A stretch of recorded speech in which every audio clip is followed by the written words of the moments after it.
Hi friends, ఈరోజు ఈ వీడియోలో తెలంగాణ రాష్ట్ర వ్యాప్తంగా అమలవుతున్న ఇందిరమ్మ ఇండ్ల పథకానికి సంబంధించి మరో ముఖ్యమైన అప్డేటు వెలుగులోకి వచ్చింది. రెండో విడతలో ఏ లిస్టులో ఉన్నవారికి ఇల్లు మంజూరీ చేస్తారు అనేది కూడా ఈ వీడియోలో తెలుసుకుందాం.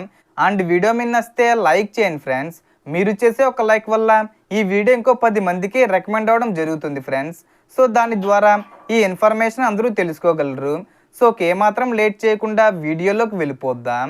సో ముఖ్యంగా పట్టణ ప్రాంతంలో నివసిస్తున్న పేద కుటుంబాలకు పక్కా ఇల్లు అందించే దిశగా ప్రభుత్వం చర్యలు వేగవంతం చేస్తుంది. ఇప్పటికే తొలి విడతలో లబ్ధిదారులకు ఇళ్ల మంజూరీ ప్రక్రియ చేపట్టగా ఇప్పుడు రెండో విడతకు కూడా గ్రీన్ సిగ్నల్ ఇచ్చినట్లు సమాచారం. రాష్ట్రంలో ఇల్లు లేని అర్హులైన కుటుంబాలు ఎవరూ మిగలకూడదనే లక్ష్యంతో ప్రభుత్వం ఏర్పాట్లు చేస్తుంది. అర్హులైన లబ్ధిదారులకు దశల వారీగా ఆర్థిక సహాయం అందించి సొంతింటి కలను నెరవేర్చే ప్రయత్నం కొనసాగుతుంది. తొలి విడతలో మంజూరైన ఇళ్లలో చాలామంది లబ్ధిదారులు ఇప్పటికే నిర్మాణాలు పూర్తి చేసి గృహప్రవేశాలు కూడా చేసినట్లు తెలుస్తుంది. నియోజకవర్గానికి సుమారు 3500 ఇల్లు కేటాయించగా ఎక్కువగా L1 కేటగిరీకి చెందిన లబ్ధిదారులకే ప్రాధాన్యత లభించింది. అంటే సొంత స్థలం ఉన్నవారు ఇల్లు నిర్మించుకునేందుకు 4 విడతలుగా మొత్తం 5 లక్షల ఆర్థిక సహాయం అందించే విధానం అమలులో ఉంది. ఇప్పుడు రెండో విడతలో ముఖ్యంగా పట్టణ ప్రాంతంలోని పేదలకు మేలు జరిగేలా ప్రభుత్వం దృష్టి సారించినట్లు తెలుస్తుంది. అవసరమైన చోట భూములను గుర్తించి స్థలాలతో పాటు ఇళ్ల నిర్మాణానికి కూడా ప్రణాళికలు రూపొందిస్తున్నట్లు సమాచారం. ఇందిరమ్మ ఇండ్ల పథకంలో L1, L2, L3 కేటగిరీలకు సంబంధించిన అర్హతలు, లబ్ధిదారుల ఎంపిక వంటి అంశాలపై అధికారులు దశల వారీగా చర్యలు కొనసాగిస్తున్నారు. ముఖ్యంగా పట్టణ ప్రాంతాల్లో డబుల్ బెడ్రూమ్ ఇళ్లకు సంబంధించి ప్రభుత్వం ప్రత్యేక దృష్టి పెట్టినట్లు వార్తలు వస్తున్నాయి.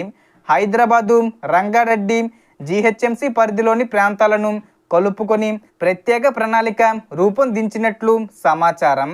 గతంలో కేటాయించిన డబుల్ బెడ్రూమ్ ఇళ్లను కొందరు ఇతరులకు అద్దెకి ఇవ్వడం లేదా వినియోగించకపోవడం వంటి అంశాలపై కూడా ప్రభుత్వం సమీక్ష నిర్వహించినట్లు తెలుస్తుంది. ఈ నేపథ్యంలో నిజమైన అర్హులైన కుటుంబాలకు ప్రయోజనం చేరేలా కొత్త ఏర్పాట్లు చేస్తున్నట్లు సమాచారం. పట్టణ ప్రాంతంలో నివసిస్తున్న సొంత ఇల్లు లేదా స్థలం లేని పేద కుటుంబాలకు ప్రాధాన్యత కల్పించే అవకాశం ఉందని చెబుతున్నారు.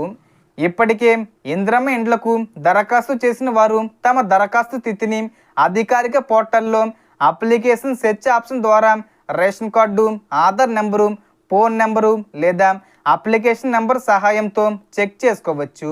ఇల్లు మంజూరు అయిందా లేదా అనే విషయాన్ని అక్కడే తెలుసుకునే అవకాశం ఉంది. రెండో విడతలో ఇల్లు మంజూరైన వారు నిర్మాణ పనులను ఆలస్యం చేయకుండా ప్రారంభించాలని అధికారులు సూచిస్తున్నారు. అవసరమైతే మహిళా సంఘాలు లేదా ఇతర చట్టబద్ధమైన వనరుల ద్వారా ఆర్థిక సహాయం పొందే అవకాశాలు కూడా ఉన్నాయి.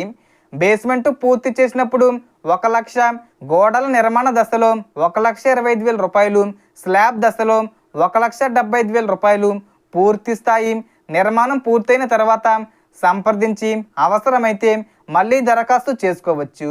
ముఖ్యమంత్రి రేవంత్ రెడ్డి గారు కూడా రాష్ట్రంలో అర్హులైన కుటుంబాలు ఇల్లు లేకుండా ఉండకూడదనే లక్ష్యంతో ప్రభుత్వం పని చేస్తుందని ఇటీవలే పేర్కొన్నారు.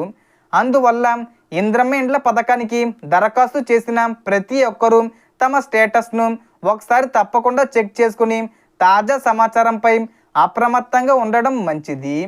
సో ఈ వీడియోలో ఇన్ఫర్మేషన్ ఫ్రెండ్స్. మీకు ఈ వీడియో నచ్చితే లైక్ చేయండి, షేర్ చేయండి అండ్ సబ్స్క్రైబ్ చేసుకోండి. Thanks for watching.